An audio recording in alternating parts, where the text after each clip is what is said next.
Well, good afternoon, everybody. How's everybody doing today?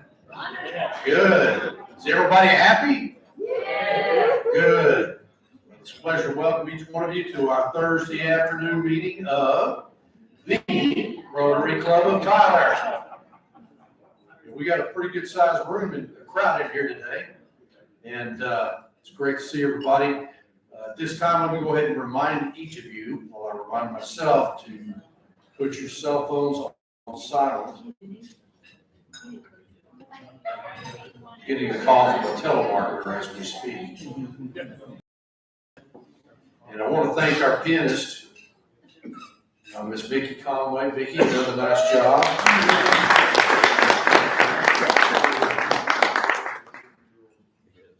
And again, this week, we're going to welcome up the same person that led us in the national anthem and the pledge as last week. Please welcome Miss Derek Ponderock. Will you join me in standing? Your name's on the paper. Your name's on the paper, so that makes it official. Are you going to say the pledge with your mouth full? Okay.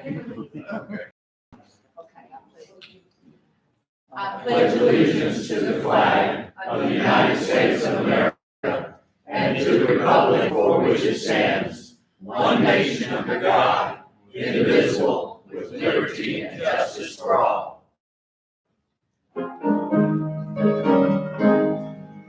Oh, say can you see by the dawn's early light what so proudly we hailed at the twilight's last gleaming, through some stripes and bright stars, through the perilous fight.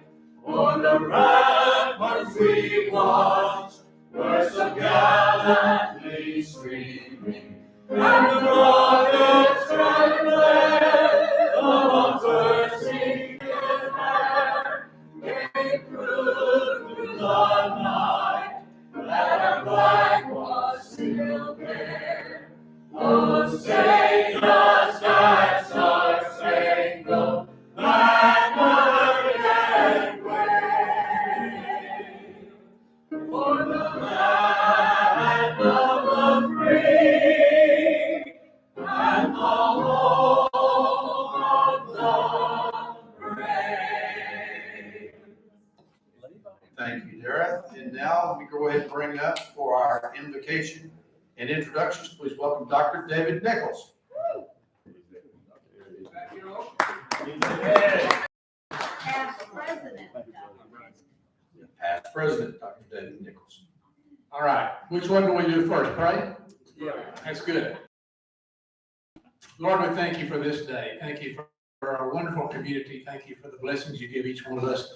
Thank you for our club. We're meeting with friends each week and we have opportunity to serve our fellow man. We pray for our meeting today. Thank you for this great food we enjoy. In Jesus' name, amen. Amen. All right, you may be seated. Woo!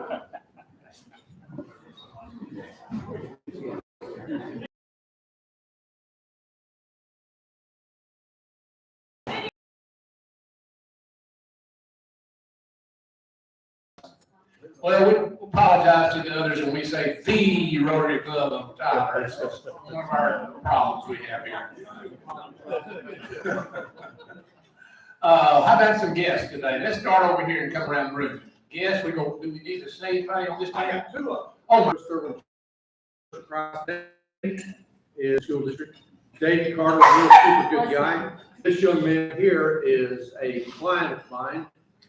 We've done some work, IT work in the past. He's helping grow my business. This young man just got married.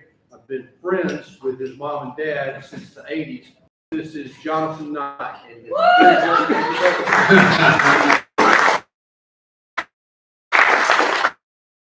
Glad to have you all here today. What about back here at this table? Yes, sir. He's got my table, but Mitch Andrews is, Oh, yeah, it's there. Hughes.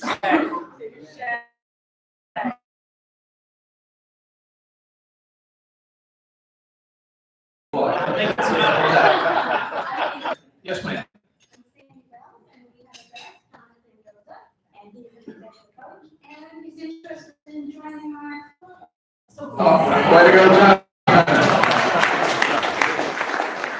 Coming on around, back there in the corner where the dentist used to sit. Okay. Anywhere else over here? Yes, ma'am. I'd like to introduce my guest, Ashley Martinez. She has, I think Pam has admired her handiwork at my house. She's taken over her father's business and making her own as a, and she's a lovely woman.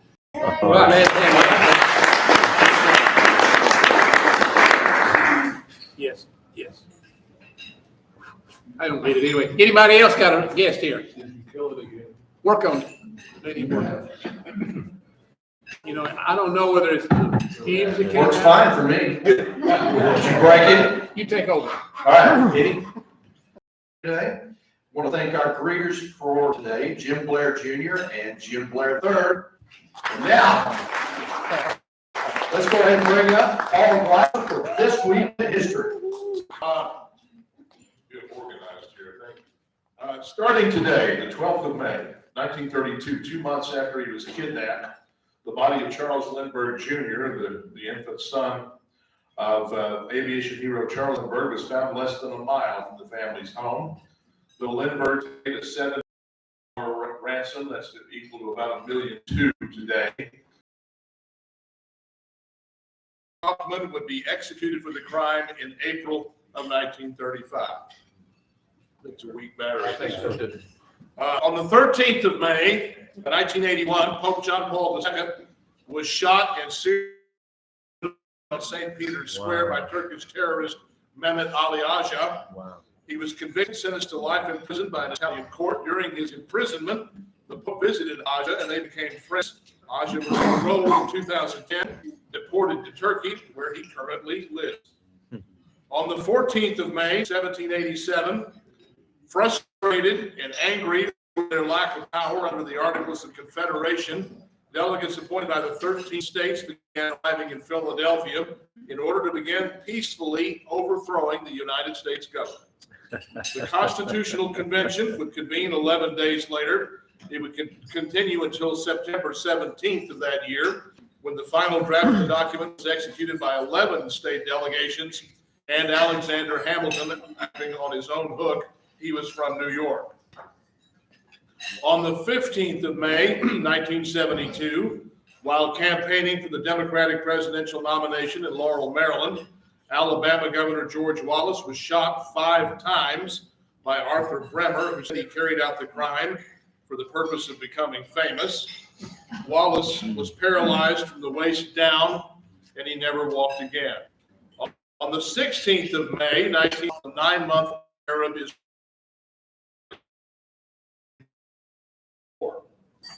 On the 17th of May, 1960, opening an investigation launched at the behest of Attorney General Robert Kennedy. Well, this is important. The FBI laboratory concluded that the allegedly pornographic lyrics to the 1963 song Louie Lee by the Kingsmen were in fact unintelligible. I got one of the preachers from my church. You know how many times I played that song trying to figure it out? So, here we go. That's not happening either, but we can gavel the meeting to order with it. Yeah. She put a battery on it. Well, it's not working. All right, Here, so, let me. and with that distraction aside, on the 18th of May, 1980, after having laid dormant for 123 years. You're trying that. Okay, we'll try it now. Hey, look at that. We're gonna do it again. Okay. 1980, May 18th, 1980, after having been dormant for 123 years, Mount St. Helens in Washington State erupted, killing, releasing 1.5 billion metric tons of oxide into the atmosphere, spreading debris over 230 square miles. Birthdays in the coming week, starting tomorrow. Steve Monday, Pierce Brosnan, a country singer, great George Strait, turns 70, and that's this week in history. Thank you, Paul. Sorry about the technical issues, everybody. Okay, Rotary business. We got our volunteer project this end up network from 10 a.m. to 2 p.m. Sign up sheets being circulated and try to get their Kim. We've got our Rotary Training Assembly on May the 21st in Longview. The Rotary International Convention is coming to Houston in June the 4th through 8th. I'm trying to get this out. And please email your volunteer hours to Holly. Our program for next week will be Dr. Juan Mejia from TJC. Yeah. He's here with us today. Let's stand up, Doctor. There you go. And now it's time to bring up the world's greatest president-elect. Actor extraordinaire, former politician, Mayor Shin, Dallas Henry. How do you beat that? We have with us his education. He started education at TJC, got a BBA from UT. We got his JD from Baylor, 2003 to 2017. And then he's become a senator in 2017, president. His hometown is Mineola. He is serving his second term in the Texas Senate, presenting 16 states in East Texas. Born and raised in East Texas, well, I've already said about UTT and all that. He attained a prestigious clerkship with the U.S. District Judge William Steger. Following his service to the U.S. District Court for Eastern District of Texas, Bryan entered private law practice, which he still maintains, helping families and businesses solve problems and deal with difficult challenges. He's been honored as a Baylor Young Lawyer of the Year, an outstanding alumnus both of TJC and UTT. For his service to the legislature, Senator Hughes has received the Taxpayer Champion Award, the Defender of the American Dream Award, the Horizon Award from the Texas Right to Life. Mothers Against Drug Driving have honored him as their Legislator of the Year, and the American Conservative Union consistently has given them their highest rating. Senator Hughes currently serves as the chairman of the Senate Committee on State Affairs and as a member of the Education, Jurisprudence, Natural Resource and Economic Development, Nominations, and the Redistricting Committees. I present to you our senator from this area, Senator Hughes. Many of us have met before, and great to be here. My goodness, as a liquor industry, and I could just thank people individually who've helped us, who've encouraged us, who've prayed for us. Some of them I've known, some folks in this room I've known for decades, and it's getting to know more recently, and it's just that. So thank you guys. It's good to be home. It's good to be home. How many of us have been to the Capitol in Austin? Many of us are together. I know most of us have. You know, I remember something that U.S. Senator Phil Graham, I heard him one time, and he talked about when you first elected to Congress. So you're elected to Congress and you go to the Capitol in D.C. and, it's a beautiful building and you look at all the monuments and all the history in the Capitol. And you think about the people that have gone before you, the people who have served there. You think about the gravity of the issues that are dealt with there. And it's just overwhelming. And you think, man, how did you get to know some of your colleagues and you're asking, how did they get here? And I'm sure people ask that about me. But it's, I'll tell you, it's a real blessing to get to represent folks around here where I grew up in, and knowing how you believe and what is important to us. System, and you know that a part-time citizen legislature in Texas. This is a sophisticated one, and it tells the U.S. Congress at one time was a part-time citizen legislature. Every state legislature was a part-time citizen legislature, meaning you would elect folks and they would leave their jobs for a few months and go to the Capitol. But then it keeps folks accountable, it keeps folks connected to the community.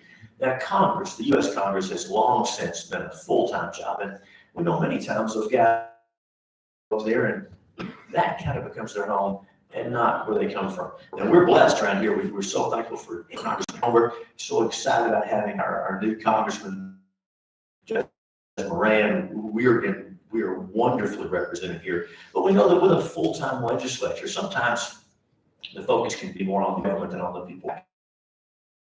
All the big states, well, they think they're big states. The states half our size, Pennsylvania, Florida, all those states have gone to a full-time state.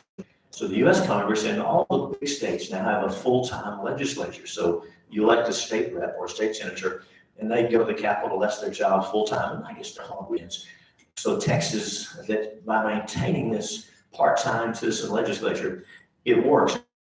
I can't say much about the caliber of people you're electing. But by sending folks down there for a short time and bringing them back home, it helps, it works. And one other really good thing about our system, the Texas legislature meets only for 140 days every 2 years. Now, Mr. Robertson is thinking better if it were 2 days every 140 years. I know, me too. It's 140 days every 2 years. So January through May, roughly, of those odd numbered years, we're in session. And after that, we come back home. And so unless the governor calls us back for a special session, that's it. So what does that mean? It means the system is designed more to kill bills than it is to pass bills. So by that, let's think about this. This what I'm about to say requires some gestures, and I'm going to hold the microphone. So we start out with about 6,000 bills are going to be filed. I know 6,000 bills are going to be filed. Some of those bills will get sent to committee, which is the first step in the process. There's education, transportation, judiciary, different committees for different subject matters. And if those bills that make it to committee, some of them will get set for a hearing. Some will get voted out of the committee. Some will make it to the floor, and some will pass the floor. Then that process begins in the other house. And so as a result, a lot of places along the way for bills to die. And so that means that many times there might be a good common sense conservative bill that we're working on that everybody in this room is for. And sometimes it takes 2 or 3 of those legislative sessions to get that bill passed. Now that can be frustrating because it takes a while sometimes for good bills to pass. But here's the good news, and you should take great comfort in this. For all those good bills that don't make it through, well, there's a whole bunch of bad bills that die as well. So overall, the system works. It's a filter. It's a win-win now. We don't always get it right, but we're always back home to listen and to give account for what happened, for what didn't happen. And so last year, we did have a few special sessions. We did 40 days, January through May. And then the governor called us back for a few special sessions. I want to hit some of the high spots from last year and then get some input from you guys. One of the big major challenges last session was election integrity, how we conduct our elections.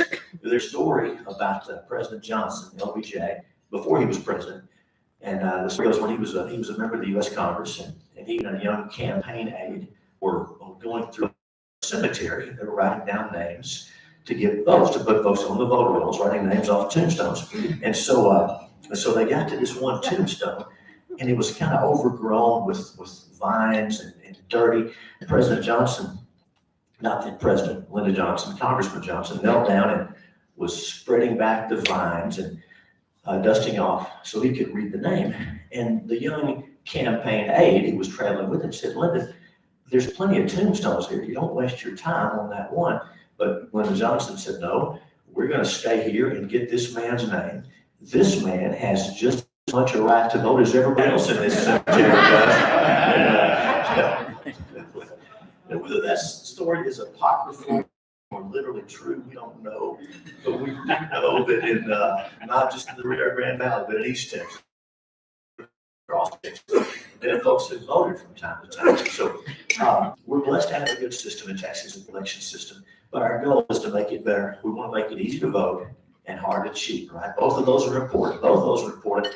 I don't know about you guys. Sometimes if you're in a county where we vote on those electronic voting machines, and your voting is all electronic, there's no paper record, no paper backup. I don't know about you, but that's kind of unsatisfying. You cast your ballot and it says, okay, you voted, but you don't really see where it went. There's really nothing to hold on to. I know I'm kind of right. Y'all are probably technology people, but no matter what we think about the technology, I think we agree. And that's not about whether Democrats or Republicans win. That's voter having this cast back. So now in Texas, starting in the next election cycle around the state, every county will be required to move to those machines. So there'll be some kind of a paper backup for every vote. So we can do a recount and just do an audit if we need to. It's important we have confidence in those elections, right? I think we all understand that. Also, once the paper ballots or the memory cards are brought from the polling places into Central County, starting this election cycle, they're under 24-hour video surveillance. So anybody who wants to can go online and watch and see what's happening. Make sure there's no monkey business. It's not just the government watching it. We can all watch them as well. So we put things like that in place. And also one more I'll mention, and that is ballot harvesting. Have y'all heard of ballot harvesting before? So this is that process where we have paid political operatives, and they take advantage of voters. They go to voters' homes. They tend to prey on elderly voters, on first-time voters, maybe voters with limited English proficiency. Those are the voters who are most often victim of these folks. And these ballot harvesters, many times, not all of them, but many times, they'll forge signatures, they'll steal ballots, they'll tell the voter they're signing a document when in fact it's not what they're representing it to be, or they'll have the voter sign it and they'll fill it out later. This is serious. We're talking about people trying to get in between the voter and their ballot. And we're not going to allow that in Texas. So that's all. It's a more serious crime in some counties. In some counties, as you're concerned, because the district attorney is not only to prosecute voter fraud cases. You know, there's DIs, there's violent crimes that take precedence.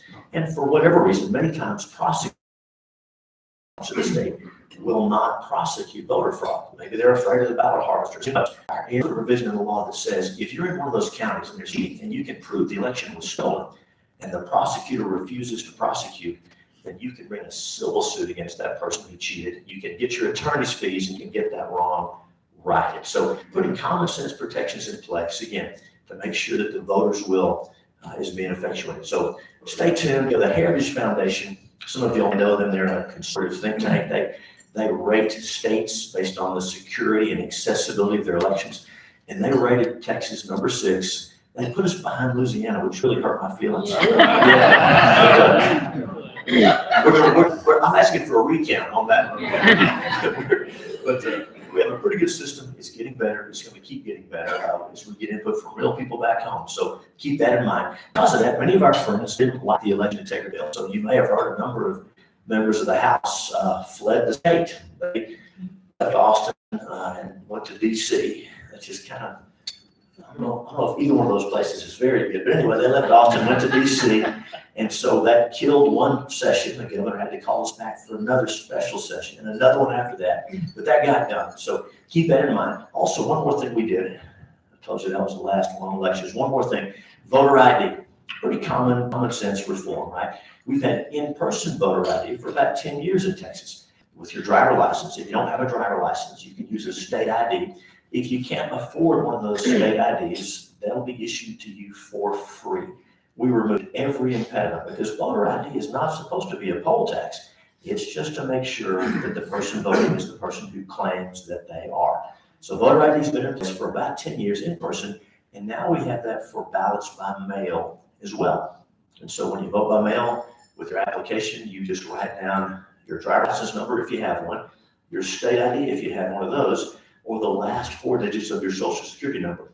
And by the way, you have to have one of those to register to vote. So every voter has those numbers. You write that down, send in your application, the county sends you a ballot by mail. When you send your ballot back, you write down that number inside the envelope, fold it over, so the people receiving that can make sure you're the one who cast that ballot, not someone who stole it out of your mailbox or who forged the application. So common sense reforms like that, we know are going to make a difference. So stay tuned for that. That was a big deal last session. Now, one of the issues that we dealt with, and there's probably not a more personal, not a more visceral, not a more difficult issue we deal with, and that has to do with the question of abortion, a woman's right to choose, the right to life. It's a tough, divisive issue. And so Texas has grappled with this, and we want to get this right because it's so important. And so y'all do me a favor. I know we're not real big on audience participation, but everybody do me a favor. Will you do this? Not your neighbor, on your own deck. Do this and check and see if you have a pulse. That might be that for me. It's okay. You can do it. We do that a couple of times every year. Good idea. And Paul, that was not a reference. No, y'all are great. You're right. No, I didn't mean you're acting like you're dead. You're wonderful. I'm just making a point. Thank you, though. Maybe it's a good idea. I'm going to make those people dizzy coming back and forth like this, aren't I? I'm sorry. Yeah, that's okay. Okay. We just adjust. Okay. So you have a pulse, you have a heartbeat. So we are following the science. So the heartbeat law in Texas says this. And this is a tough issue, but fundamentally, we want to come down on the side of life. The heartbeat law says this now. It's been in effect in Texas since September 1st. Before a doctor can perform an abortion in Texas, he's got to check for that fetal heartbeat. If the doctor does not check for the fetal heartbeat and does the abortion, that's an illegal abortion. If the doctor checks, detects a heartbeat, and still does the abortion, that is an illegal abortion in Texas. Again, that heartbeat is the universal sign of life.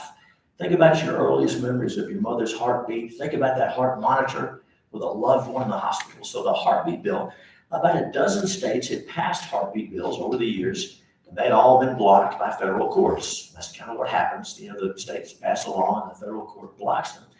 But the heartbeat bill in Texas was passed in a way that it took effect right away. So that law took effect September 1st. And it's been going on since then. About 100 little babies a day that were being aborted in Texas are not being aborted in Texas today. Now, there's an important piece that goes along with that. When we passed the heartbeat bill, we increased funding to $100 million for a program called Alternatives to Abortion. Now, this is a very well-kept secret because the national media does not want to talk about this. But in Texas, starting about 15 years ago, we began taking federal money and state money and using that to help moms who are facing unplanned pregnancies, difficult pregnancies.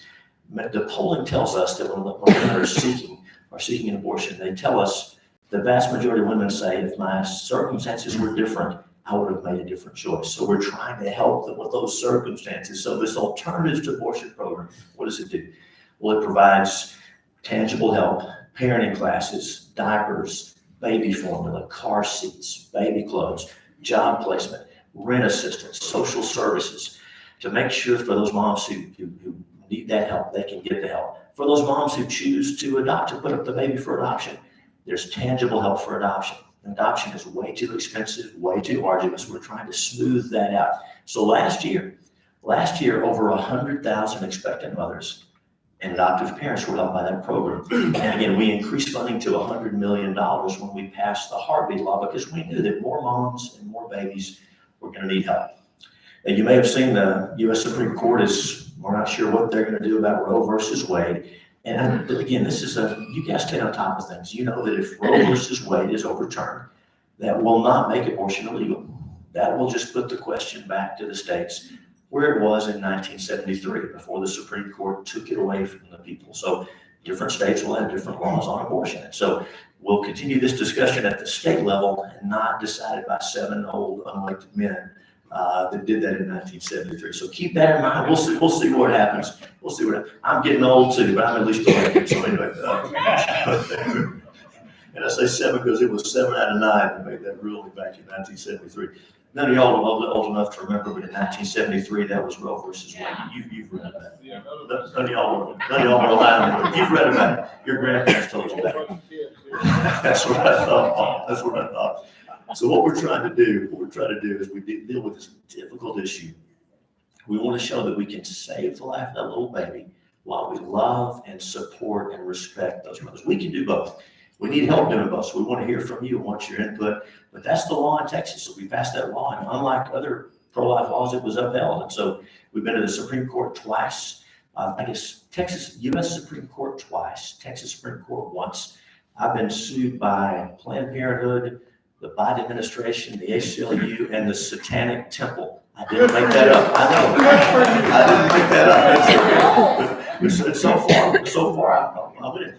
I did get an email from a process server who's looking for me, so I've been watching the exit system. I don't really run from it, but it's kind of fun. Anyway, so that's what's going on there. Keep that in mind. It's a difficult issue. Again, we want to do that. We can save that little baby while we love and respect and support that mother. We're going to keep doing both things. We want to hear from you as we move forward on that. Now, property taxes. Where did Ms. Carol go? We were talking about real estate and property values. Did anybody get a little letter from the county the other day with your evaluation? Yeah, me too. Yeah, you said it loud. Me too. So just briefly on property taxes. So if we step back and look at taxation generally, look at all the states and all the taxes they charge. Most states have a state income tax. You probably know this, but there are only 6 states that don't have a state income tax. And Texas is one of them. I want to keep it that way. Is that okay with y'all? If we don't have a state income tax. So we don't have a state income tax, which is great. Now, again, only 6 states, us, Florida, Tennessee, a few others. And I'll mention this.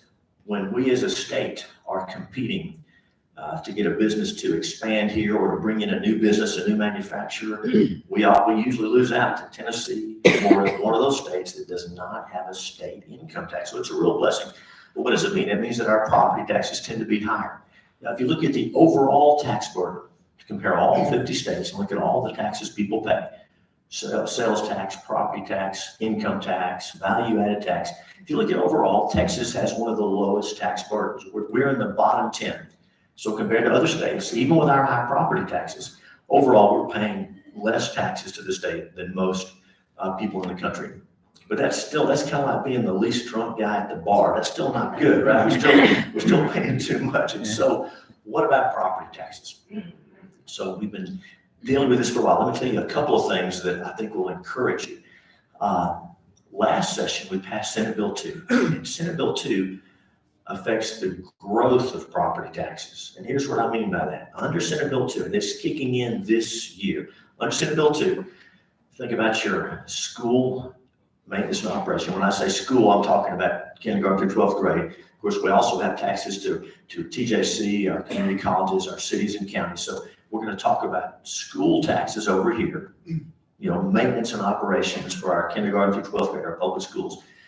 They're the biggest piece of property taxes we pay. But we also pay taxes for other important places, TJC, cities, counties. So for our school taxes, under the law we passed 2 years ago, the total amount of revenue that the school district brings in from local property taxes, the total amount they bring in from local property taxes cannot go up more than 2.5%. Okay? So your school taxes overall, that amount cannot go up more than 2.5% year over year. Now, what about student enrollment growth? What about things like that? The state will pay the rest. So the schools are not being starved, but they're not allowed to go up more than 2.5%. Now, for the rest of our property taxes, cities, counties, our community colleges, they can go up only 3.5%. That's all they get. They don't get any help from the state. Of course, we already have an efficient, lean organization at TJC. We know that. I'm not just saying that because they're here, by the way, but I can't always say that, so I'm gonna. So keep that in mind. So these property tax increases we've been seeing for the last several years, not so much here, but especially in urban and suburban Texas, those rates of increase are coming way down to 2.5 for schools, 3.5 for everybody else. You're saying, but what, there's somebody here thinking, yeah, but you didn't see what my appraisal did. That appraisal went up a lot more than that, right? Well, here's what's going to happen. When they set the tax rate, when our taxing entities meet to set the tax rate at the end of the summer, if your appraisal went like this, their total revenue can only go to that 2.5, 3.5%. So the tax rate is going to have to come down. So even though your appraisals may have gone through the roof, and again, if you feel like your appraisals went up too much, you should appeal. You should go through that process. That's a serious process. But just realize those appraisals going up cannot cause your taxes to go up that much. So keep that in mind. Keep that in mind. So we did that to control the growth of property taxes. But what about bringing them down? What do y'all think we should bring them down a little bit? So here's what we think of. Here's what we'd like to do about that. One option would be we could shift from the property tax to the sales tax. The sales tax it's fairer, it's more evenly distributed. Everybody pays it. Tourists pay it. Illegal immigrants pay it. Everybody pays the sales tax. But what about that? If we try to replace this property tax completely with the sales tax, we'd be talking about a 20-25% sales tax. I don't see how we could do that. Nobody would buy anything in Texas. They go to Louisiana, Arkansas, Oklahoma. It would be crushing to the economy. So Highly regressive too. exactly. So Paul's talking about that. The sales tax is regressive, and that's going to be my next point, because that sales tax does fall heavier on lower income folks. Now, right now, of course, we don't tax food or medicine, so that helps a lot. Now, one proposal is, if we broaden the base of that sales tax, if we start charging taxes on food and medicine, we bring in more money, but that really hurts working folks even more and folks on fixed income. So I don't like that. So that's the thought, but keep that in mind. The sales tax is a fairer tax than the property tax, but getting from here to there would be a big lift. There's another option. Okay, I mentioned that we meet for 140 days every 2 years. I said, by the way, did I tell you the great news?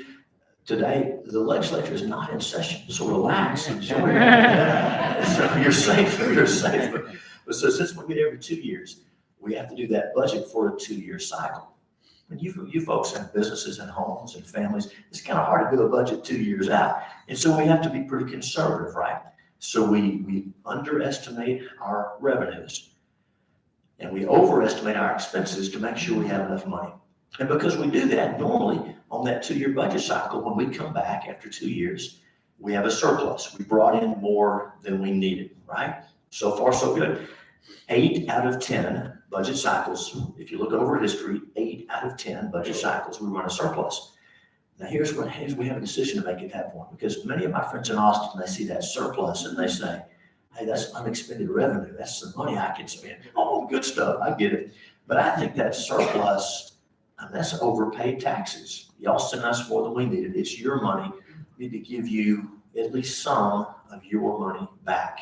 And so we think that's the longer term solution to get those property taxes down. And we started that this year. You just voted on that in the last couple of weeks.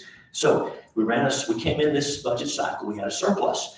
And I'll tell you, the lieutenant governor is really the one that pushed this. He said, I insist before we increase any state programs, even for population growth and inflation, before we increase any state programs, we give the people some property tax relief. So he really pushed hard for this. And so we did a couple of things. We passed a law that says the state budget, all the state programs cannot grow any faster than population plus inflation. That makes sense, right? More people are moving in, things cost more. Lord knows they're costing more these days. So population plus inflation, the government, that's okay to grow that much, but to grow more than that, well, they gotta have a really good reason to do that. So we're limiting growth to population plus inflation. So once we cover that growth, the rest of the money we have in that surplus, we have to think about things like pension liabilities and transportation, long-term expenses. But a lot of that money needs to go to property tax relief, to go back to the taxpayers, right? So I'm getting back in the weeds, but I think you'll appreciate this. So this last year, we had this surplus, and we decided we're going to do some property tax relief. So we thought, how do we do it? One proposal was we'll lower property taxes this year. Sorry, while we have. No, you're good. We'll lower property You're good. taxes this year while we have this money. But then we ask, well, if we lower property taxes this year, when we have the money, what happens next year? Well, the taxes have to go back up. I don't think that's a very good idea. Do y'all, if we lower them and raise them back up, I don't want to be cynical, but if I was a voter, I think I'd remember the going up and I'd forget about the coming down. So I didn't really like that idea. So someone over in the House came up with a great idea. They said, let's take this surplus and let's just send a check to every homeowner, every property taxpayer. Let's just send them a check. That's kind of cool, right? Get a check from the state, get some of your money back. But then one of the accountants thought, anybody see the problem with that? I didn't catch this. One of the accountants realized if the state, that's right, doctor, you got it. If the federal government sends you a check, you got to pay federal income tax on that. No way. We're not going to do that. So that's right. We're paying enough. So what do we do? Instead, we decided to increase that homestead exemption, right? And again, we just voted on that. I bet most of us voted yes. Most Texans did, but we just voted on that. So the homestead exemption, that applies to your home. In current law, the first $25,000 in value of your homestead, you don't pay taxes on. And so what we put on the ballot was to increase that from $25,000 to $40,000. So what's that going to translate to? That's going to be a couple $100 for the average homeowner in Texas. It's not much to an individual. It's a start. It's a down payment. It's a down payment on real property tax relief. We've got a ways to go. And again, y'all may like the idea of going to the sales tax, maybe some kind of a hybrid. Everything is on the table. But just know this, property tax increases have been arrested, and now it's time to start bringing those property taxes down. So we hear you, we're listening. So we're trying to get done. I'll just say briefly about the border. You know, when I'm up in Texarkana and speaking to my Rotary friends, I have to clarify which border I'm talking about. And I'm talking about our southern border with Mexico, our biggest trading partner. You know, the federal government under any administration has been behind in addressing the border crisis, but the last couple of years, it's been pretty bad. You've seen it's a real crisis. And so we've tripled state funding. Do y'all agree that if the feds won't do their job, we have to spend state money to secure the border? That's what it takes. So we're spending billions of your money. So more DPS troopers, more game wardens, more Texas Guard, more boats, more helicopters, more airplanes, more balloons, more cameras, more technology. We're also, you probably know this, Texas is continuing the process, continuing building the border wall. The feds had begun that process, and you may know this, the feds had ordered a bunch of the materials. They had the panels all ready to go when the border wall was stopped. You know, when the party in power changed in Washington, the border wall was stopped. And so we negotiated with the feds, and Texas, we've now taken possession of those panels they hadn't put up yet. So hundreds of these large panels for the border wall that the feds had already bought, we've got them, and we're putting them up. So Texas is building that wall. We have to. And so you know, we're working with private landowners. A lot of that land is state land. We can use that. And then we work with landowners, and it probably won't surprise you, most landowners are in favor of having some security.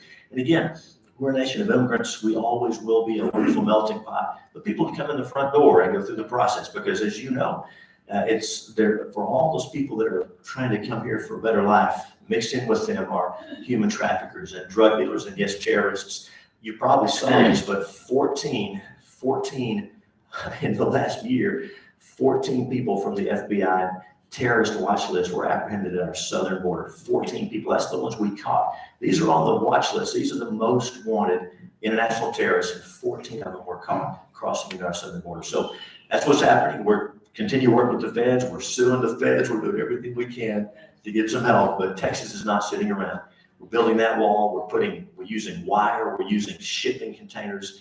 And you may have seen where Governor Abbott a couple of weeks ago tightened up inspections at the border. We began to inspect every truck coming across. It basically shut down the border, and the governors of those 5 Mexican states came to see Governor Abbott because America is Texas is Mexico's biggest trading partner. And Governor Abbott told them, if you want us to open trucks back up across the border, then you help us secure the border. And every one of them signed and agreed to do it. And if they don't hold up their end, we'll do those inspections and close it down again. So Texas is doing what she can do. If you have ideas, let us know. There's always more we can be doing. but it's real. And so, that's so what's going on. I could bore you with a lot more, but I want to give you a little bit of time back and maybe take some questions. I'll tell you, and I'm going to take questions in a minute. I'll tell you what, if you have any corrections to what I've said, let's visit privately. And have do we have time for questions, President, or no? Okay. Okay, very good. So, Mr. Wise, be nice, be nice. I'm gonna be nice. I'll be nice. When you passed the budget, what was the inflation assumption and what is the increase in inflation due to those numbers? Great question. When we passed the budget, were we planning on this inflation? No, we were not. And so that may eat into our budget surplus this time because the comptroller's office has economists and very talented people. Do you remember what President Truman said about economists? Again, before your time, President Truman, we've all read about it. President Truman said he wanted to find a one-armed economist, right? Because when he'd ask him for advice, they'd say, well, on the one hand, Mr. President, but on the other hand, you can do this. So anyway, so we have a bunch of economists that help us forecast, but we did not plan on this kind of inflation. So yes, it's going to eat into the budget. That's a good point. You're right. Darius, thank you for the singing team. Bryan, are the educational institutions in the state of Texas tied to, when legislative budget board and legislature makes these, makes the budget? Are the constitutional infringements on campuses tied to legislative funding? So like free speech, things like that? The answer is sort of. And so Darren asked about, we have these state-funded institutions of higher education. Some of them are limiting students' free speech, and that's not cool. That's First Amendment stuff. Many of them are state-funded. So we passed a bill 2 years ago to protect campus free speech. I'm just going to be blunt. The bill got pretty watered down before it got passed, and so we need to be doing more. There are state-funded institutions in Texas today that are limiting free speech, constitutional speech, and y'all know. Oh my goodness, I know how TJC operates. I know how we do it. You guys know, I mean, higher education, college, that's supposed to be when we're exchanging ideas and developing our thoughts. It's the worst place to be limiting free speech. And so you're right. It's a real problem. It's a real problem. We did a little bit, we didn't do enough, and I'm pushing to do more. There's gonna be our voters. You're right. And they're coming through there and they're getting one side. And and we're talking about student speech is being squelched, being limited. You're right, Doctor.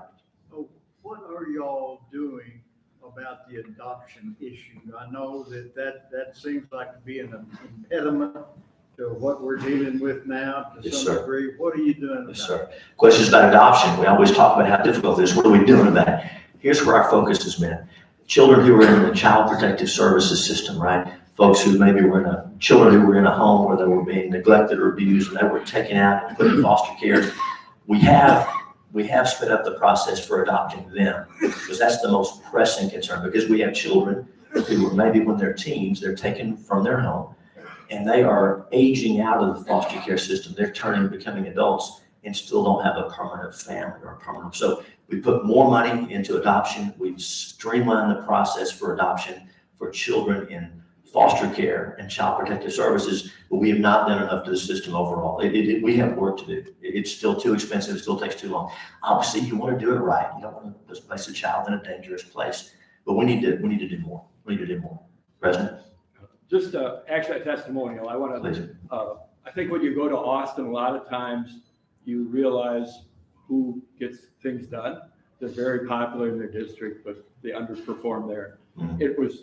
I appreciate your humility and how accessible you are, but you really always under-promised and over-delivered. And for that, it wasn't maybe part of your resume, but you were the outstanding young alum when I came. And then we made that outstanding alum period years ago. But you really did well for the college. I know Dr. Mahee and the rest have benefited as well. Man, that means a lot. Thank you, President. Thank you. Thank you so much. Thank you. George? Mr. Bryan, good to have you here. So you did something with the heartbeat bill that enabled it not to be overturned. That's right. And I know there's the enforcement piece of it. What was your process of coming up with that? And if you could re-explain what that process is, how did you go through that whole process? So George was asking about the heartbeat bill. Why was this one upheld when so many had been struck down before? So going into the session, we were concerned because district attorneys around the country and many in Texas had written a letter to the New York Times I don't read the New York Times, but somebody sent it to me. And they said these district attorneys, mostly in big urban counties, they said, we're not going to enforce pro-life laws. They said, even if Roe is overturned, we will not enforce pro-life laws. So that's a problem, right? When the district attorney who's sworn to uphold the law says, I'm not going to enforce the law. Now, it wasn't here. We have a great DA here who enforces the law. But in Dallas, in the Houston suburbs, in Corpus Christi, and around the country, they said, we're not going to enforce the law. And so we thought that's a real problem. So we wanted to pass a heartbeat bill that would be enforced that didn't require their help. And so this heartbeat bill does not rely on the governor, the attorney general, and they're both for the law. But this doesn't rely on the governor, attorney general, or the DA. This is enforced by private citizens. So any person in Texas, we mentioned before that if the doctor doesn't check for the heartbeat and does the abortion, that's an illegal abortion. Anyone in Texas who's aware of that can bring a suit against that doctor. And you probably know this, it's the same way Medicaid fraud is enforced in Texas. Any person can bring a suit. This goes back to the English common law. It goes in consumer protection laws in all 50 states where private individuals can bring a civil suit on behalf of the common good. So we put this in place for the heartbeat bill because we knew if we did that, because I'm sorry to be so didactic, but it's a great question. So normally we pass a heartbeat law and we pass a pro-life law, and it's a criminal statute. It's against the law for a doctor to perform abortion under these circumstances. So it's a criminal law enforced by the DA, enforced by the governor, by the AG. And so to block that law, the folks who oppose us will sue the governor, sue the attorney general, sue the district attorney, and get an injunction saying, okay, you cannot enforce that law. Well, the law we passed doesn't rely on the government to enforce it at all. It relies on 30 million Texans. And so they can't get an injunction against all 30 million Texans. And so they tried, and the Supreme Court said, no, you can't do this. So this law took effect where other laws had failed because this doesn't rely on the government to enforce it. That was the linchpin of it. Have there been any citizens that have you seen any cases that have come up with citizens who? Great question. So George asks, we set up this system for private civil enforcement. Has it happened? It's remarkable. Folks who are in the abortion business, when this law took effect, they stopped doing abortions on little babies with a heartbeat. So we thought there would be a flood of these civil lawsuits over illegal abortions when the law took effect. It hasn't happened because they've stopped doing those abortions. So it hasn't been necessary. It's really something. The law works better than we expected it to. Wow. It's really something. Outstanding Thanks, work, Bryan.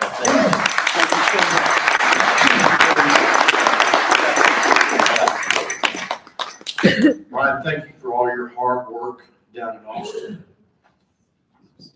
And if I can get this, I'll be glad to hand it to you. What we're going to do, we did this for each of our speakers, but we will donate a book in your name to the Literacy Council. Okay? Bryan, you're welcome here anytime. It's always good to see you. Yes, sir. Yes, sir. Speaking of economists, when I was in college, as a real young man, we had an economics teacher, and this guy was absolutely hilarious.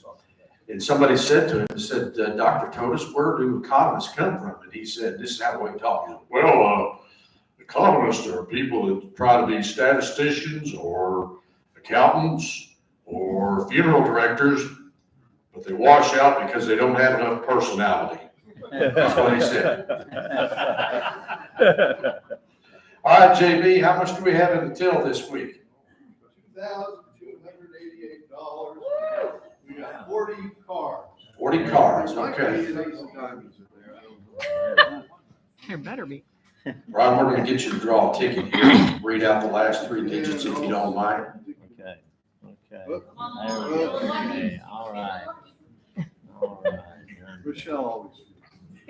I feel lucky. That doesn't mean I am lucky. The last 3 digits, 018. 018.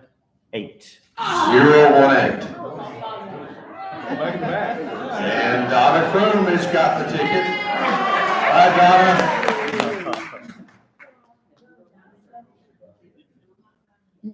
Remember, if you win, you keep half and the president gets the other half.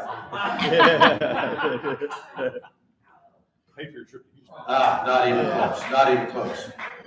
Guys, it's been a great meeting. Bryan, we thank you again for coming in. And let's all stand and recite the 4-way test of the things we think. Quickly, please. Coming back to this year, so it's very exciting with the B29. Two flying girls, super portraits, 810 military coming, chalets and the tables and want information, come ask and I'll be happy to help you. And thank you for everybody here that helps. Okay, thank you. July 3rd. Yeah. July 1st. July 1st. July 1st, and I promise you the volunteer, we're all very organized this year. Oh, that's good. That's good. Okay, guys, do the four-way test, the things we think Sarah do as Rotarians first. Is it the truth? Second. Is it fair to all concerned? Third. Will it build goodwill and friendships? Fourth. Will it be beneficial to all concerned? And we are dismissed. Let's see you guys.